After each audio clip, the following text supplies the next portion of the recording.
Bonjour à tous, bienvenue dans le débrief du jour, votre rendez-vous quotidien pour rester informé sur les dernières actualités financières.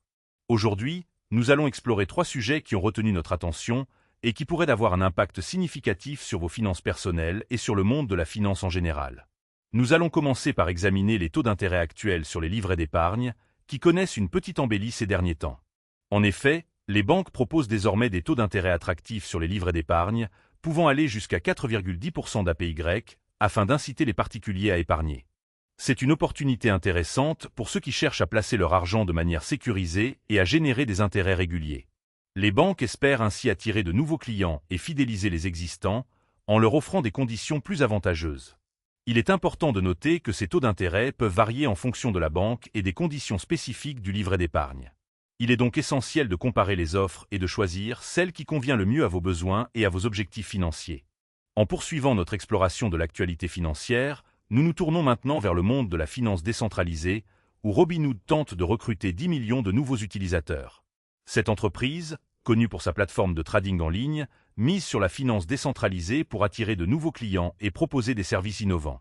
Cependant, ce pari est considéré comme très risqué, car la finance décentralisée est encore un secteur en évolution et soumis à des réglementations fluctuantes.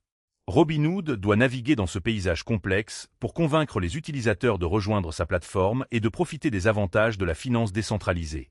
Il s'agit d'un défi de taille, mais si réussi, cela pourrait ouvrir de nouvelles opportunités pour les investisseurs et les utilisateurs de la plateforme. Alors que nous continuons à explorer les tendances financières, un autre joueur important dans le secteur des cryptoactifs et de la finance numérique attire notre attention.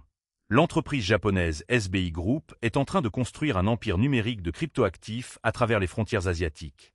Cette initiative vise à créer un réseau intégré de services financiers numériques, comprenant des plateformes de trading, des services de garde et des solutions de paiement. L'objectif est de faciliter l'accès aux cryptoactifs et aux services financiers numériques pour les utilisateurs en Asie, où la demande est en constante augmentation. Cette stratégie pourrait avoir un impact significatif sur le marché des cryptoactifs et de la finance numérique dans la région, en offrant des solutions innovantes et en améliorant l'inclusion financière.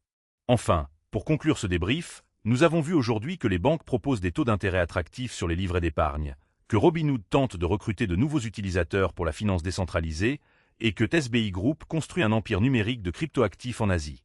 Ces tendances montrent à quel point le monde de la finance est en constante évolution, avec de nouvelles opportunités et de nouveaux défis émergent chaque jour.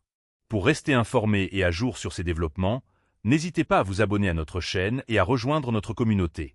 Nous vous attendons demain pour un nouveau débrief, avec de nouvelles actualités et de nouvelles analyses pour vous aider à mieux comprendre le monde de la finance.